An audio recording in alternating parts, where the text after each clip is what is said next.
श्रीबालाकवचं वन्दे सिन्दूरवदनां तरुणारुणसन्निभाम् अष्टस्रक्पुस्तकाभीति वरदानलसत्करां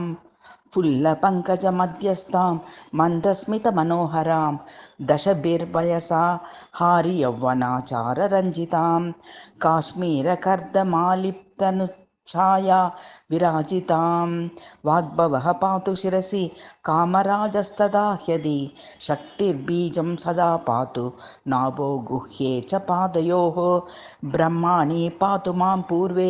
दक्षिणे पातु वैष्णवी पश्चिमे पातु वाराही उत्तरे तु महेश्वरी आग्नेयां पातु कौमारी महालक्ष्मीश्च निरृतौ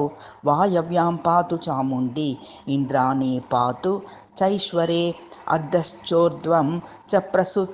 प्रसृता पृथिव्यां सर्वमङ्गला ऐङ्कारिणी शिरः पातु क्लीङ्कारी हृदयं मम सौः पातु पादयुग्मं मे सर्वाङ्गं सकलावतु ॐ वाग्भवी शिरः पातु पातु फालं कुमारिका भूयुग्मं शङ्करी पातु श्रुतियुग्मं गिरीश्वरी नेत्रे त्रिनेत्रवरदा नासिकां मे महेश्वरी ओष्ठौ पूगस्तने पातु चिबुकं दशवर्षिकी कपोलौ कमनीयाङ्गी कण्ठं कामार्चितावतु बाहु पातु वराभीतिधारिणी परमेश्वरी वक्षप्रदेशं पद्माक्षी कुचौ काञ्ची निवासिनी उदरं सुन्दरी पातु नाभिं नागेन्द्रवन्दिता पार्श्वे पशुत्वहारिणी पृष्ठं पापविनाशिनी कटिं कर्पूरविद्वेषी जगनं ललिताम्बिका मेढ्रं महेशरमणि पातुरु फाललोचना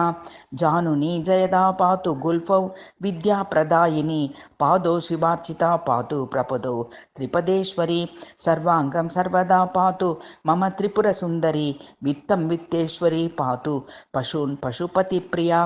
पुत्रान् पुत्रपदा पातु धर्मान् धर्मप्रदायिनी क्षेत्रं क्षेत्रशव्यनिता गृहं गम्भीरनादिनी धातून् धातुमयी पातु सर्वं सर्वेश्वरी मम